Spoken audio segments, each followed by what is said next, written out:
اختیارہ کا مطلب کیا ہوتا ہے؟ فال، شگون لینا. دور جاہلیت میں ہر طرح کے شگون لیتے تھے لوگ، اچھے بھی اور برے بھی.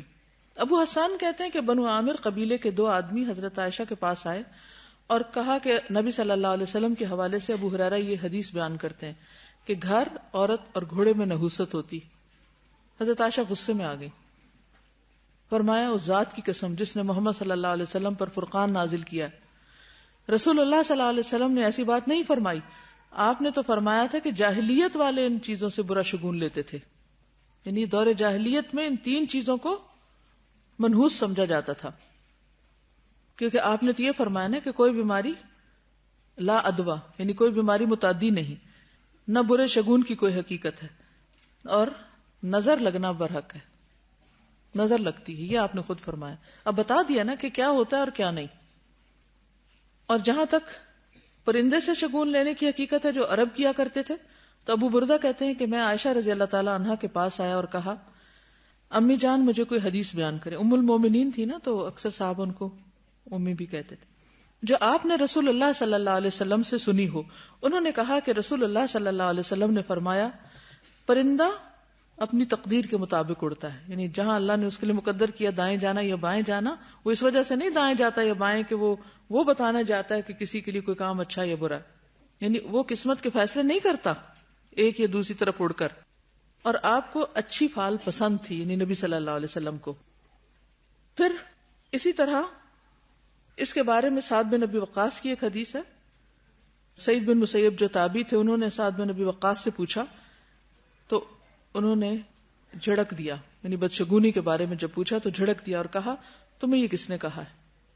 لیکن میں نے نام نہیں بتایا کہ کس نے کہا ہے، یعنی مجھے اچھا نہ لگا کہ میں کسی کا نام کوٹ کروں. انہوں نے کہا کہ رسول اللہ صلی اللہ علیہ وسلم نے فرمایا کہ کوئی بیماری متعدی نہیں، کوئی فال بری نہیں، اور نہ الو کا بولنا کوئی اثر رکھتا ہے. اگر بدشگونی ہوتی تو گھوڑے، بیوی اور گھر میں ہوتی، یعنی ہے نہیں، یہ دور جاہلیت کا خیال ہے.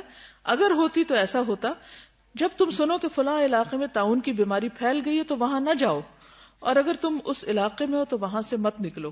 تو اس کا کیا مطلب؟ جب یہ منع کیا کہ وہاں نہ جاؤ، اور اگر کسی مجزومی کو دیکھو تو وہاں سے ہٹ جاؤ، تو اس کا مطلب ہے کہ وہ لگ جائے گی تم کو؟ نہیں، اس کا مطلب یہ کہ احتیاط برتو. کسی بیماری کا لگنا یا نہ لگنا، نفع یا نقصان، وہ صرف اللہ کے اذن سے ہے. چونکہ یہ چیزیں سبب بن جاتی ہیں اور انسان کو وہم میں مبتلا کر دیتی ہیں اور پریشان رکھتی ہیں، اور بہت سی بیماریوں کا تعلق سوچ سے بھی ہوتا ہے. تو جب انسان وہ چیز بار بار سوچنے لگتا ہے تو وہ اس کے اندر بھی کتکتی ہونے لگتی ہے اور وہ چیز اثر کر جاتی. آج کل ڈاکٹر ہر بیماری کا علاج کہتے ہیں ٹینشن نہ لیا کریں. ٹینشن کیا؟ اس چیز کو سر پہ سوار کر لینا.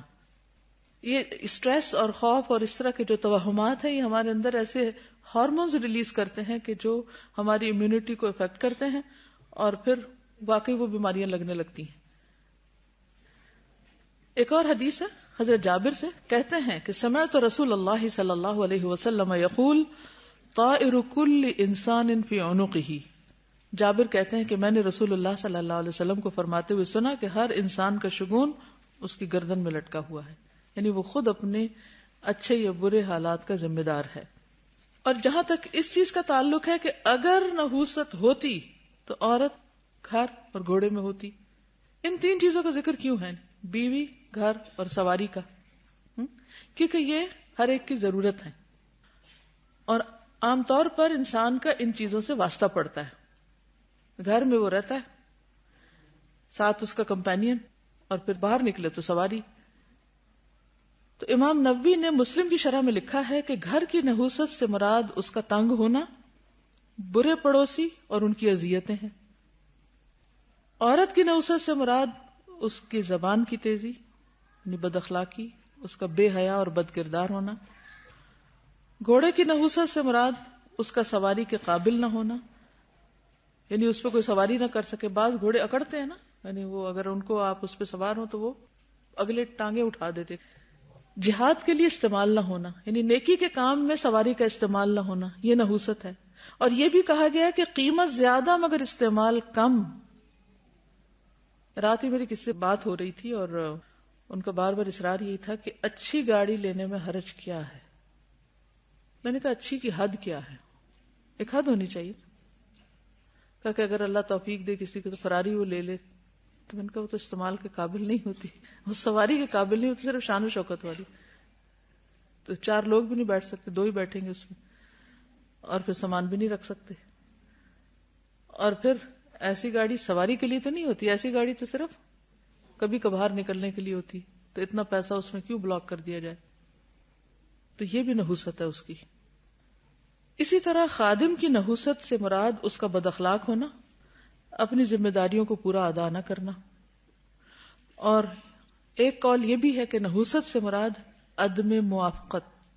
عدم موافقت کیا ہوتی ہے؟ کمپیٹیبلٹی کا نہ ہونا, انڈیفرنٹ ہونا, انڈرسٹینڈنگ نہ ہونا, ایک دوسرے کے ساتھ نہ بننا, یہ نحوست ہوتی. ہر وقت لڑائی, ہر بات پہ اختلاف, ہر بات پہ جھگڑا, ہر بات پر فتنہ فساد, ہر چیز الٹ لینا, ہر چیز میں نیگیٹیوٹی. یہ ہے نحوست کہ انسان اپنی کیا دوسروں کی بھی زندگی حرام کر کے رکھ دیتا ہے, بیوی بچوں کی بھی اور بھی جو آس پاس کے لوگ ہیں. خطابی کہتے ہیں کہ ان 3 چیزوں عورت, گھر اور گھوڑا, اس میں بذات خود کوئی تاثیر نہیں ہے, یعنی ان کے اندر کوئی چیز نہیں ہے, سب اللہ کی مشیت اور فیصلے پر منحصر ہے.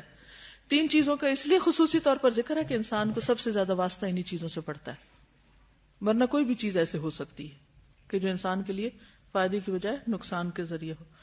اب اگر کسی کو یہ شک پڑ گیا, وہم ہو گیا کہ کسی گھر میں اس کو خوشی ملنے کی بجائے تکلیف ہے, یا اس کا دل نہیں لگتا, یا اس کے لیے ایک وحشت سی ہے, ایک فیلنگ ہوتی ہے نا ہر گھر کی. میں اکثر سوچتی ہوں مختلف بلڈنگز کو دیکھ کر کے, ایک بلڈنگ میں جا کے خاص طرح کی سیرینٹی ہوتی ہے, ایک پیس ہوتا ہے, ایک اچھی فیلنگ ہوتی ہے, خوشی کی سی کیفیت ہوتی ہے, اور ایک میں جا کے وحشت ہونے لگتی ہے. ایسا کیوں ہوتا ہے؟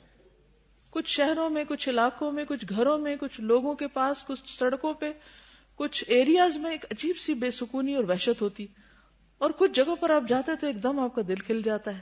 ایسا کیوں ہوتا ہے؟ ایک تو یہ کہ اللہ نے ہر چیز کو فرق بنایا, اور کچھ انسانوں کی اپنی خرابیاں ہیں جن کی وجہ سے کچھ علاقے بنجر ہو جاتے ہیں, بارشیں نہیں ہوتی, لوگ وہاں زکوٰۃ نہیں دیتے, صدقہ خیرات نہیں ہوتا, تو وہی زمین جو ہے وہ انسان کے لیے منحوس ثابت ہو جاتی. ایک حدیث میں آتا ہے کہ ایک دن ایک شخص نے عرض کیا, یا رسول اللہ صلی اللہ علیہ وسلم, پہلے ہم ایک مکان میں رہا کرتے تھے جس میں ہمارے افراد کی تعداد بھی زیادہ تھی اور ہمارے پاس مال بھی بہت تھا. پھر ہم ایک دوسری جگہ منتقل ہو گئے تو ہمارے آدمیوں کی تعداد بھی کم ہو گئی اور مال بھی تھوڑا رہ گیا. آپ نے فرمایا اس مکان کو چھوڑ دو جو برا ہے, اس جگہ میں نہ رہو بس. یعنی اس کا مطلب کیا ہے کہ اگر کسی جگہ رہتے ہوئے انسان کو تکلیف ہے تو پھر کیا کرے؟ ہٹ جائے. حل تو یہی ہے نا, اپنے آپ کو بلا وجہ اذیت نہ دے.